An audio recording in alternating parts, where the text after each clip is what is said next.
So endlich, Sonne scheint in Hamburg, oder? Ja, das ist Grund zur Freude.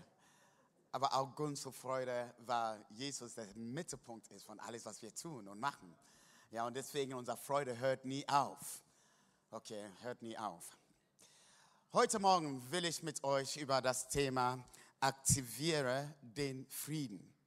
Aktiviere den Frieden. Und es geht darum, dass wir in unser Leben eigentlich Medikamente haben für fast alles, aber nicht für Sorgen. So, man kann schnell eine Lösung bekommen für Probleme und Beschwerden und Schmerzen, die wir haben im Leben.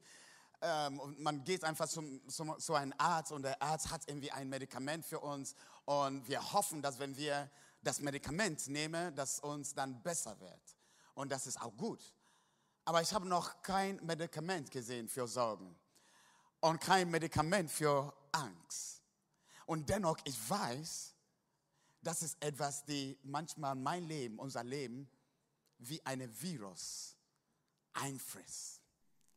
Leute, das ist nicht abhängig von, ob du ein Christ bist, kein Christ bist. So Sorgen und Angst sind manchmal Sachen, die in unser Leben hineinkommen und bis du merkst, die sind da. Und die greifen unsere Gedanken an, die greifen unsere Emotionen an und dann wir merken, mir ist schlecht, ich fühle mich unwohl und es ist nicht, weil jemand dich geschlagen hat, es ist nicht, weil du Schmerzen hast, es ist nur deine Gedanken, deine Emotionen sind auf einer tieferen Ebene und dir geht es einfach schlecht. Und Leute, die Bibel gibt uns einige Ideen von, was wir machen können, wenn wir Sorgen und Angst haben. Und ich weiß, einige Christen wissen schon die Antwort. Ach, Jesus ist die Antwort.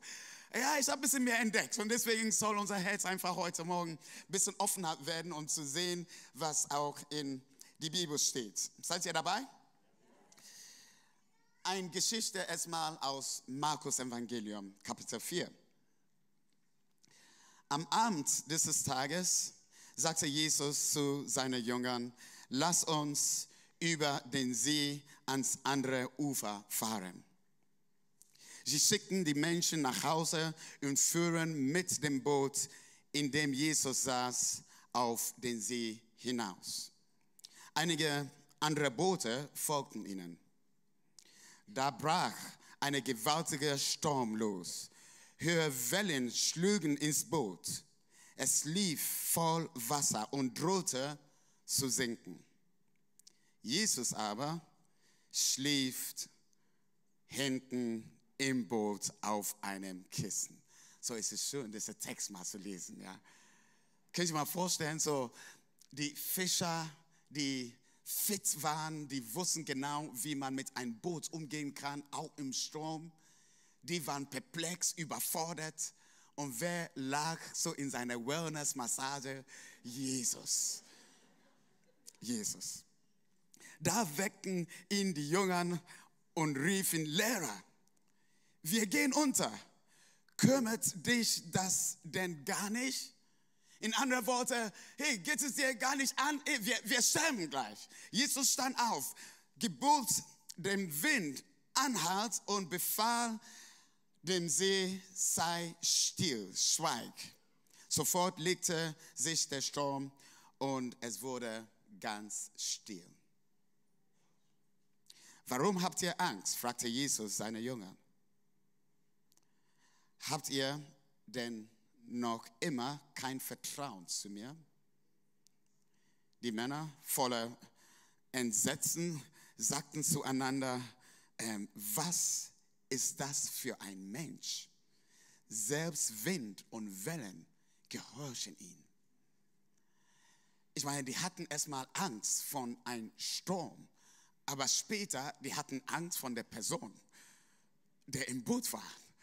So, was war schlimmer, der Sturm oder der Person? Ein anderer Bibeltext und dann fange ich an. Das ist in Philipper 4 und Vers 6. Und Philipperbrief wurde von Paulus geschrieben an eine Gemeinde.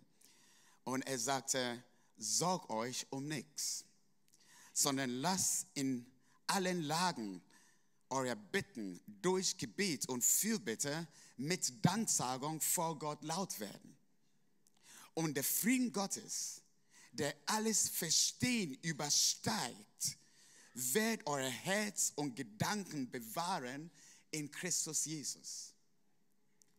Er sagte, sorgt euch um nichts. Schön gesagt, einfach gesagt.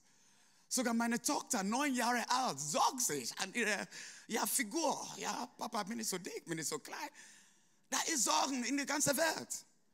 Und Paulus sagte, sorgt euch um nichts. Und dennoch gibt er einen Weg, die wir einen Lebensstil haben können, wo Sorgen nicht den Raum nimmt in unser Herz und Gedanken, sondern der Frieden Gottes in unser Leben. Kann jemand Amen sagen? In der Text, Jesus hatte vorher eine große Versammlung gehabt. Er hat gepredigt und er war viel unterwegs. Er hat Gleichnisse gesagt und die Leute haben sehr viele Worte von Jesus gehört. Und da war eine Volksmenge da.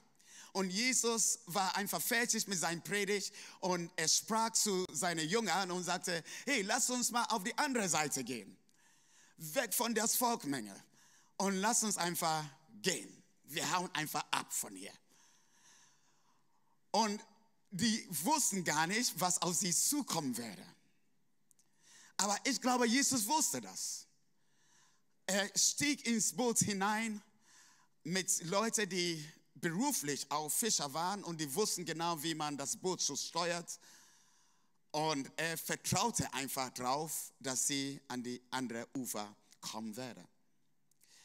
Und ich weiß, wenn wir uns aufmachen und uns auf einen Weg machen, dann manchmal, das sind Unsicherheiten, die vor uns stehen. Und manchmal, wir haben gar keine Ahnung, was auf uns zukommen werde. Und ich glaube, deswegen manchmal einige sagen, ich bleibe einfach hier, weil hier bin ich sicher. Hier weiß ich, wer meine Freunde sind, ich weiß, wer das ist und wer das macht und hey, hier bin ich sicher. Aber der Moment, wo du sagst, hey, ich will mich noch voran bewegen und etwas Neues wagen, du kommst in eine gewisse Unsicherheit hinein. Und diese Unsicherheit macht etwas mit dir. Und manchmal, man wagt sich gar nicht mal einen Schritt zu machen, weil man weiß nicht, was kommen würde. Und deswegen, man stellt sich immer wieder die Frage, was wäre wenn? Was wäre, wenn das nicht so klappt, wie ich das wollte? Was wäre, wenn diese Arbeitsstelle mich nicht nimmt, wie ich das sagte? Was wäre, wenn? Was wäre, wenn? Und bevor wir überhaupt diesen Schritt machen können, wir brauchen eine Antwort von was wäre, wenn, oder? Und Leute, ich kenne das auch in meinem eigenen Leben, dass ich manchmal Fragen habe, hey, willst du das wirklich machen? Was wäre, wenn das nicht so klappt, wie du dachtest, Victor? Leute wissen, dass ich jetzt seit dieses Jahr der Campus hier leite. Denkt ihr nicht, dass ich die Frage hatte, was wäre, wenn? Was wäre, wenn das so nicht klappt? Was wäre, wenn die Leiter keine Lust mehr haben, mit mir zu arbeiten? Was wäre, wenn? Victor, bist du wahnsinnig? Wieso bleibst du nicht einfach, wo du bist? Lass Pastor Matthias das machen, er kann das sowieso besser als du. Und das stimmt. Ihr merkt, da ist eine Ausrede für alles, wenn du nach vorne gehen willst. Und Ausreden können wir immer finden. Und manchmal wir beruhigen uns und sagen, okay, der Ausrede hat eine Antwort und deswegen tue ich das gar nicht. Aber wir merken, wenn Jesus in unser Leben hineinkommt, dann er will uns nach vorne bewegen. Und Leute, manchmal ist es unbequem. Ich weiß das. Manchmal wir sagen, hey, Jesus, komm in mein Leben und ist alles schön. Nein, Jesus kommt und bringt Veränderung in unser Leben. Er bringt Veränderung, Leute. Wieso? Er weiß, was besser für dich ist. Und deswegen ist es wichtig, dass Jesus in deinem Boot ist. Dass Jesus in deinem Leben ist. Weil, wisst ihr was? Der Sturm wird irgendwann kommen. Wenn du das nicht schon mal erlebt hast, dann es wird kommen. Und wenn das da ist, manchmal das ist der Punkt, wo wir sagen, oh Gott, ich brauche dich. Und wir vergessen, dass er schon immer da war und wir eigentlich den Frieden aktivieren mussten. Aktiviere den Frieden, den Gott dir gibt. Zurück zu Markus 4. Die Jungs waren perplex von so einem Sturm, weil sie gedacht haben, damit haben wir gar nicht gerechnet. Warst du schon mal in deinem Leben, wo du gemerkt hast, dass Dinge passieren und du hast nicht damit gerechnet? Habt ihr den Spiel gestern gesehen? Ja, Liverpool? Ja, aua, ne? Nach 26 Minuten. Ja, so mein Herz, oh, schade. So ein toller Spieler. Und jetzt sein Schulter, die haben nichts damit gerechnet. Okay, für Leute, die keinen Fußball brauchen, ja. Andere Beispiel. Weißt du, du gehst unterwegs und du denkst, ja, ich schaffe das und dann plötzlich bist du im Stau. Und du hast nicht damit gerechnet, dass ein Unfall unterwegs ist. Du hast gedacht, hey, ich will das erreichen und du merkst, nee, diese Person, der mit dir arbeiten sollte, hat keinen Bock mit dir zu arbeiten. Und du merkst, da ist Stau in deinem Leben und du hast nicht damit gerechnet. Manchmal, das sind Situationen, wo du denkst, eigentlich, ich bin ein Profi. Aber wo ich gerade stehe, ich habe keine Kraft mehr. Eigentlich, ich weiß, ich bin eine tolle Ehefrau, aber wo ich gerade stehe, ich habe keine Kraft mehr. Eigentlich, ich dachte, ich will für meine Familie sorgen und ich bin kräftig, aber wo ich jetzt stehe, ich habe keine Kraft mehr. Die Fischer wussten genau, wie man mit einem Boot umgeht, aber die waren in einer Situation, wo sie merkten, wir haben keine Kraft mehr, gegen so einen Sturm zu kämpfen. Und ich merke in so einem Text, so die haben das so geschrieben damals, aber rückblickend, wir merken, Jesus hatte noch eine Absicht gehabt. So er wusste schon von diesem Sturm. Ich meine, wieso hat er sich einfach hingelegt und geschlafen? Er wusste schon, was kommen werde. Kann das gut sein, dass Gott schon weiß, was du jetzt durchmachst? Kann das gut sein, dass er immer noch da ist und er beobachtet, was du gerade erkämpfst in deinem Leben mit deinem eigenen Fleiß, weil du denkst, hey, mein Commitment, mein Fleiß, ich bete noch mehr, ich faste noch mehr, etwas muss sich ändern und Jesus schaut dich noch zu und er ist im Boot drin, er ist in deinem Leben drin, aber der Frieden ist noch nicht aktiviert. Und wir denken, dass wir von einem Sturm immer wieder weglaufen sollten. Leute, so habe ich gedacht. Der Feind ist da, lauf weg, andere Richtung. Und das stimmt. Manchmal, das sind Stürme, wo wir sagen, hey, wir haben nichts damit zu tun. Aber manchmal, das sind Stürme, wo Jesus uns durchführen will. Er will uns manchmal durch so eine Situation durchleiten, um Neues zu erfahren, wer er ist und was er tun kann. Und deswegen, ich glaube, dass manchmal die Hindernisse und Herausforderungen in unser Leben sind nicht da, weil Gott nicht da ist, sondern die sind da, um zu zeigen, wie kraftvoll unser Gott ist. Ist die andere Richtung. Und deswegen, Leute, wenn wir durch solche Herausforderungen gehen, ich bete, dass Gott uns einen anderen Blickwinkel geben werde für seine Kraft in den Sturm, für seine Worte, die er in unser Leben hineinsprechen will, wenn wir am Ende sind, wo wir denken, wir schaffen es nicht mehr. Die Leute, die bei Jesus waren, die wussten genau, wer Jesus war.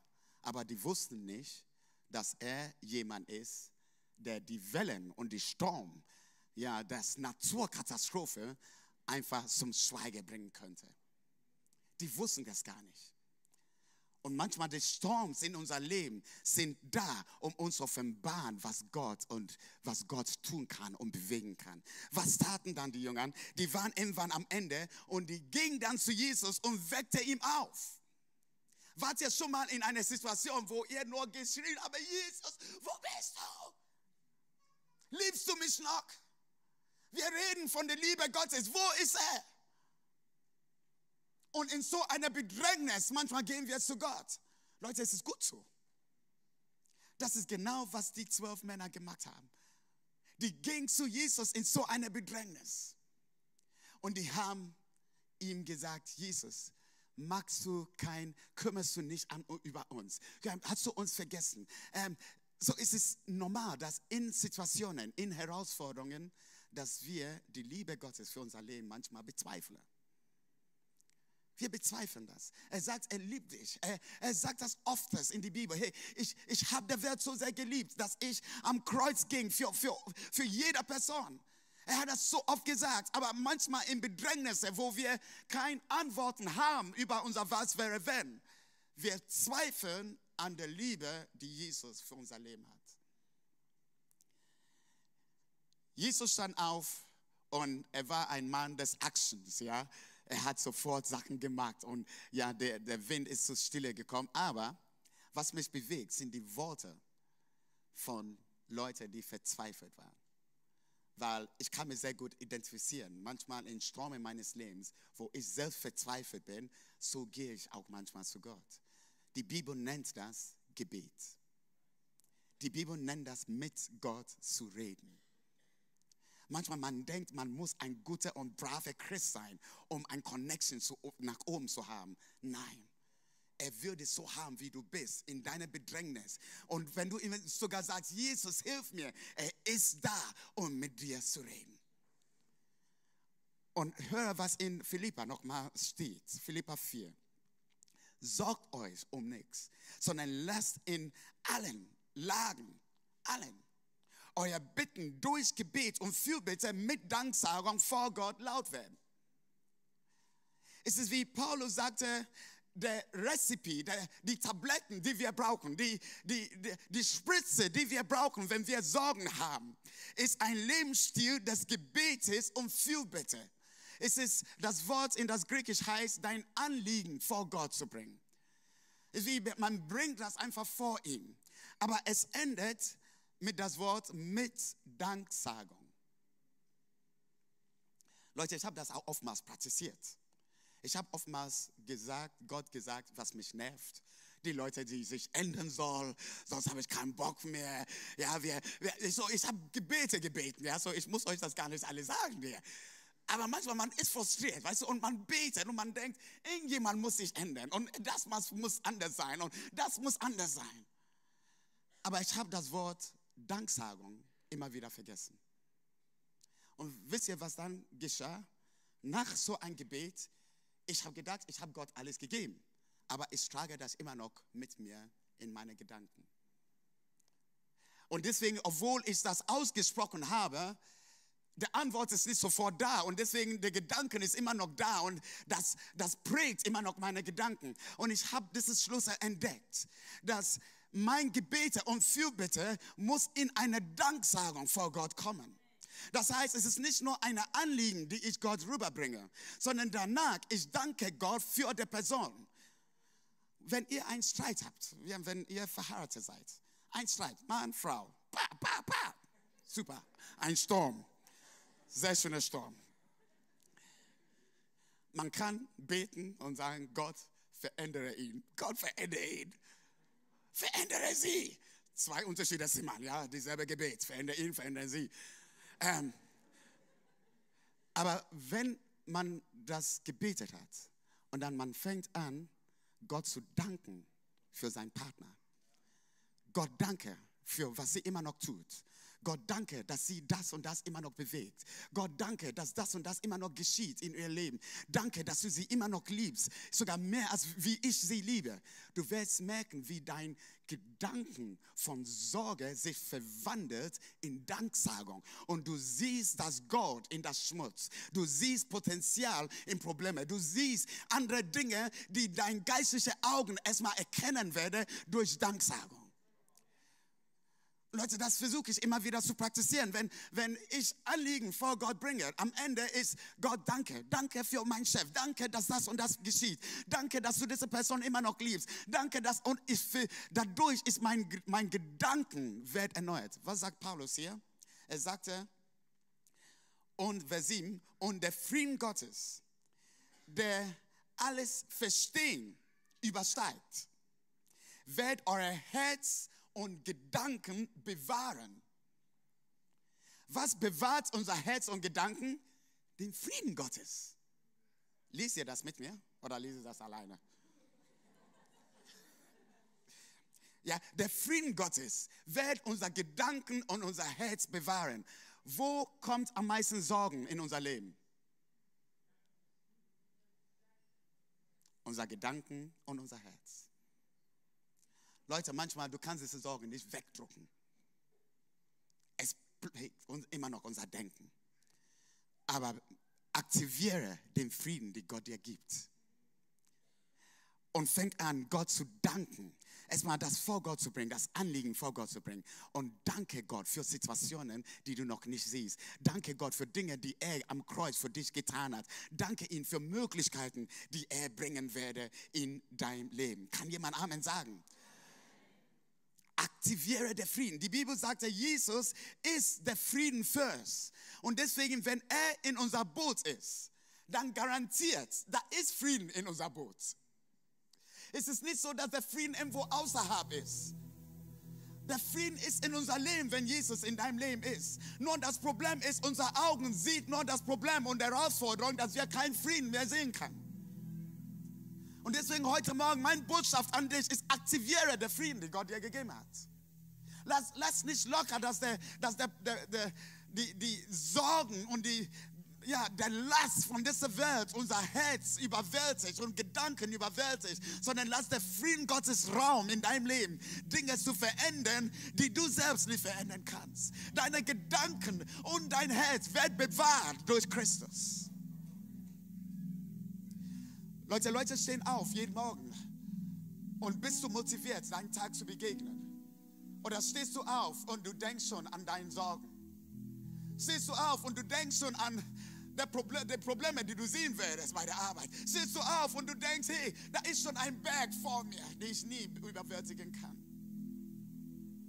Ich denke, Leute, wir sollen aufstehen und diesen Frieden aktivieren. Halleluja. Wir sollen aufstehen und diesen Frieden aktivieren. Und Gott Danke zu sagen für Dinge, die vor unser Tag, in unser Tag hineingeplant sind. Und dann zu sagen, hey Gott, du stehst in mein Boot, du bist mit mir in mein Leben.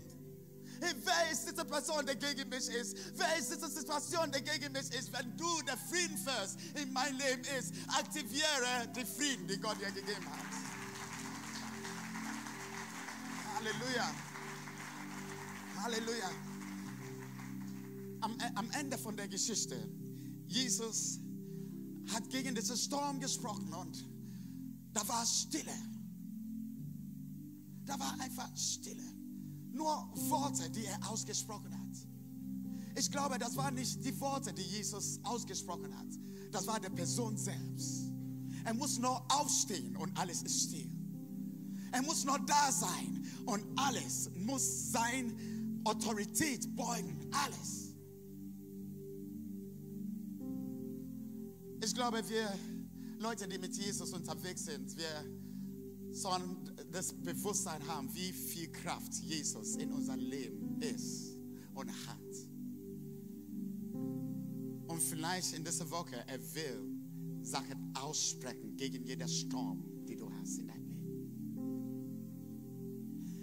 Hey, ich weiß, manchmal Leute sind krank in unserer Familie und Leute sterben und wir wissen nicht, was wir machen sollen. Vielleicht will Gott in dieser Woche Worte des Hoffnungs in dein Leben hineinsprechen. Nicht, weil du gut bist, nicht, weil alles brav läuft bei dir, sondern weil du einfach ein Gebet ausgesprochen hast. Gott, bist du noch da? Bist du noch da? Wollen wir zusammen beten? Und lass den Frieden Gottes unser Leben erfüllen.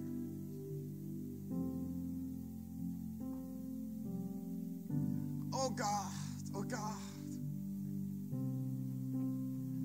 Herr, wir wissen, dass du der Mittelpunkt bist in unser Leben.